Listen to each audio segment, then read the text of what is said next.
सभी दोस्तों को मेरा नमस्कार। मैं अंकित कुरीति आपका स्वागत करता हूँ एग्ज़ाम वे पे। तो जैसा आपको पता ही है कि हम लोगों का चंद्रवंश चल रहा है और ये जो हमारे हाल ही के भी एग्ज़ाम होंगे आगामी यूकेपीएससी और यूकेएसएससी के, उसमें आपके हेल्पफुल रहने वाला है।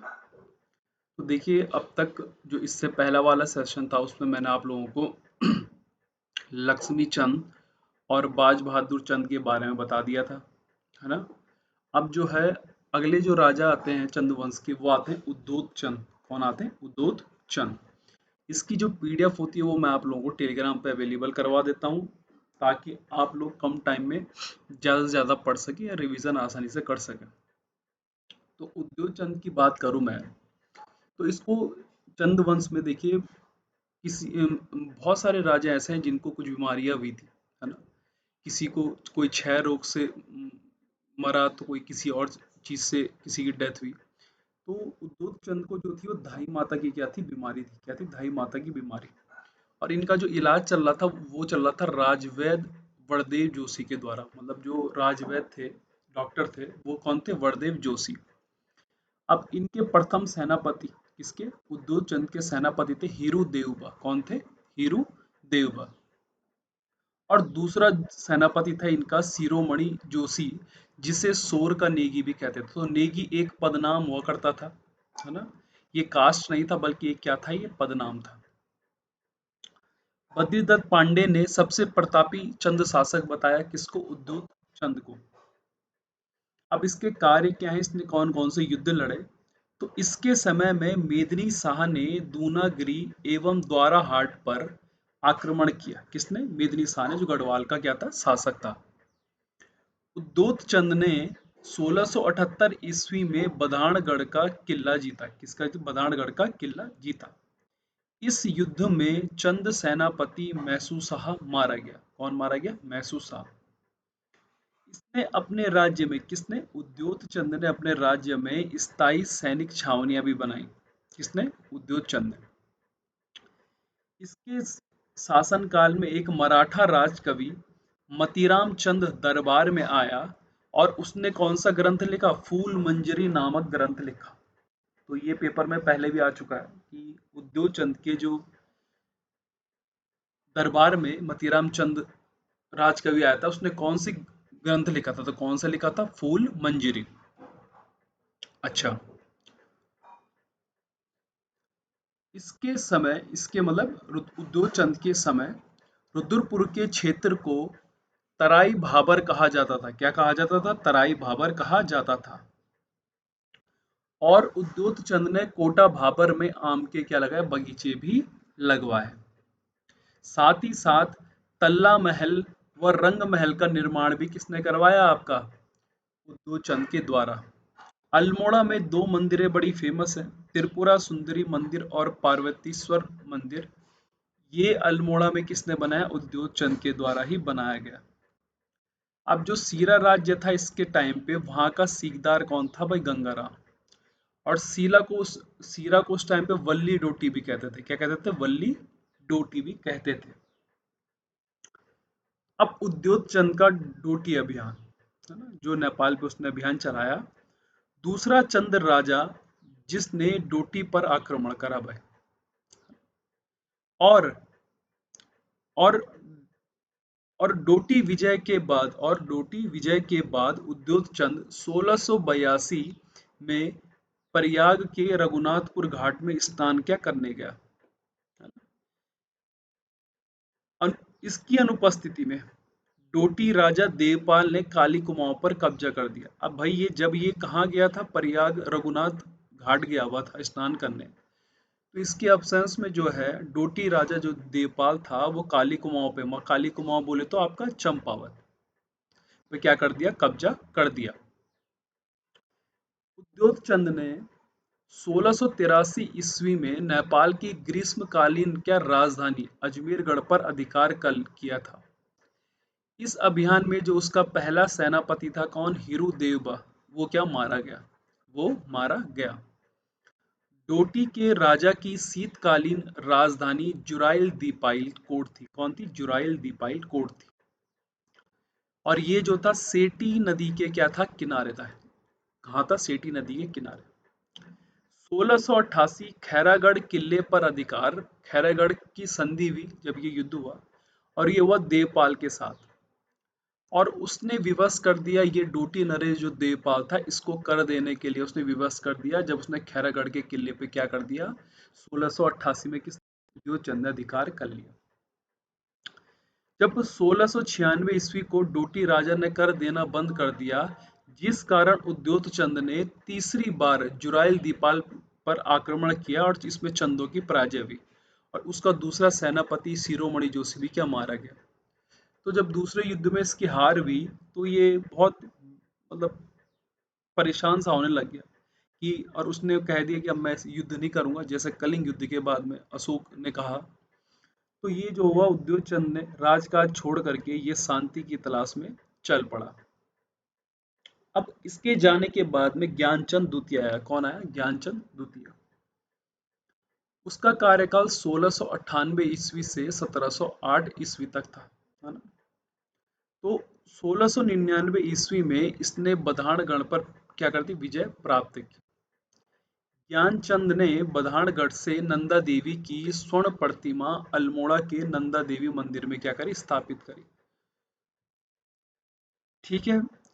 इसके समय गढ़वाल राजा फतेह शाह ने चंद राज्य को पाली परगने को लूटा। एक परगना था, मतलब एक क्षेत्र था पाली, जिसको कि राजा फतेह शाह ने क्या लूटा, जो कि क्या था, गढ़वाल का शासक था।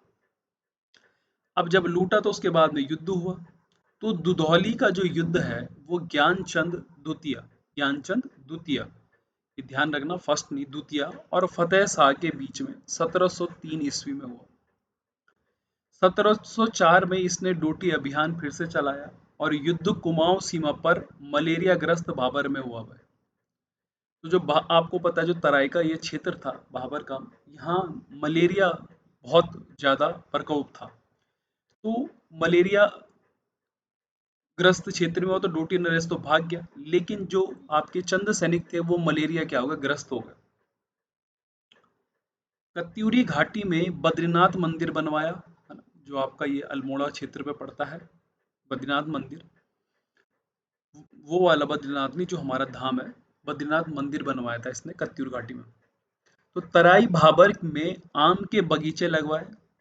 सोर सोर व सीरा क्षेत्र में बनवाए गए मंदिरों को देवल या धौल कहा जाता था। क्या कहा जाता, देवल या धौल कहा जाता था।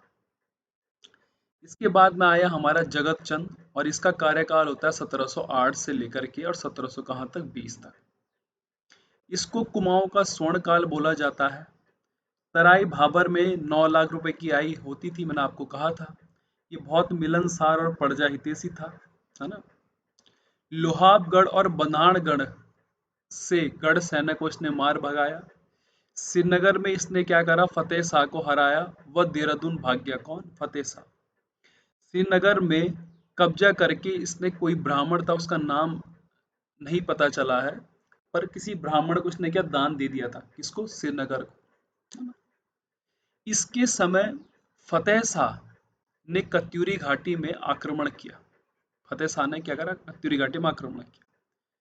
बैजनाथ घाटी को लूटने के बाद गड़सार ग्राम बद्रीनाथ मंदिर को क्या कर दिया, चढ़ा दिया। जो ये फतेह शाह था, इसने बैजनाथ घाटी को लूटा और उसके बाद गड़सार ग्राम को जो है बद्रीनाथ मंदिर को क्या चढ़ा दिया। ठीक है। अब मुगल शासक ने इसको अभयदान दिया था। किसको, जो उस टाइम पे फारूक सियार रहा होगा मुगल शासक, उसने इसको अभयदान दिया था, किसको, जगत चंद। जुआरियों पर कर और चेचक के कारण इसकी मृत्यु 1720 में। तो इसने जुआरियों पर कर लगाया, लेकिन चेचक होने की वजह से इसकी मृत्यु 1720 ईस्वी में हो गई। अब तामपात्र देखिए, बरम तामपात्र, जिसको मुआनी भी कहते हैं, क्या कहते हैं, मुआनी। इसमें वीरेश्वर जोशी वैद कुणी ने बदाणगण की जासूसी की। मतलब ज्ञानचंद द्वितीय जब था, तो एक वीरेश्वर जोशी वैतकुड़ी नाम का व्यक्ति था, जिसने बदाणगढ़ में गढ़वाल क्षेत्र में क्या करी, जासूसी करी। किसके लिए भाई, ज्ञानचंद द्वितीय के लिए।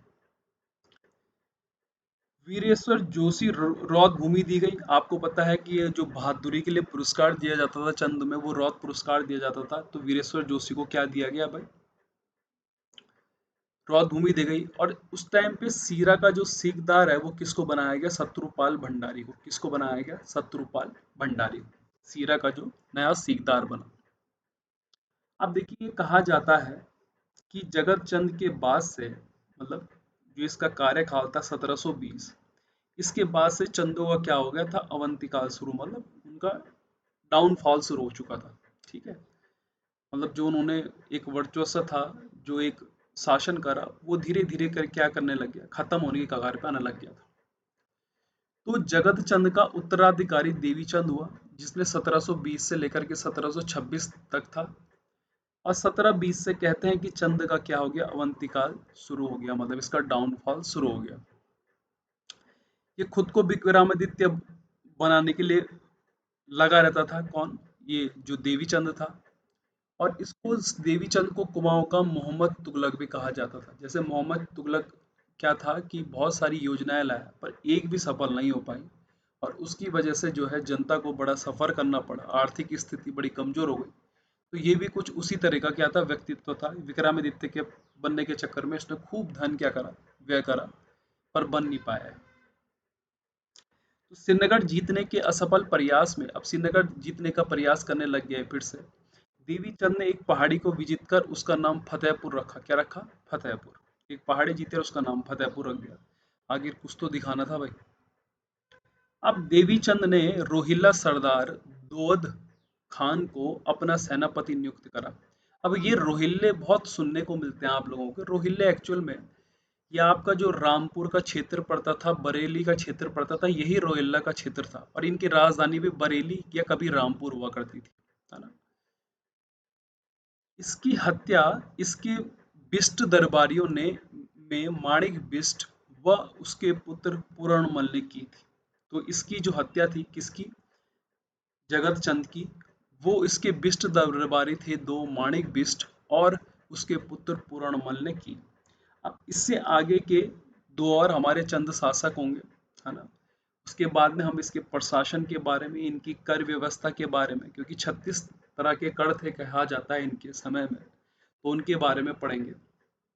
तो आज हमने जगत चंद के बारे में, ज्ञानचंद द्वितीय के बारे में और उद्योत चंद के बारे में पढ़ा। उम्मीद है आपको इस सेशन पसंद आया होगा। तो आज के लिए इतना ही। धन्यवाद।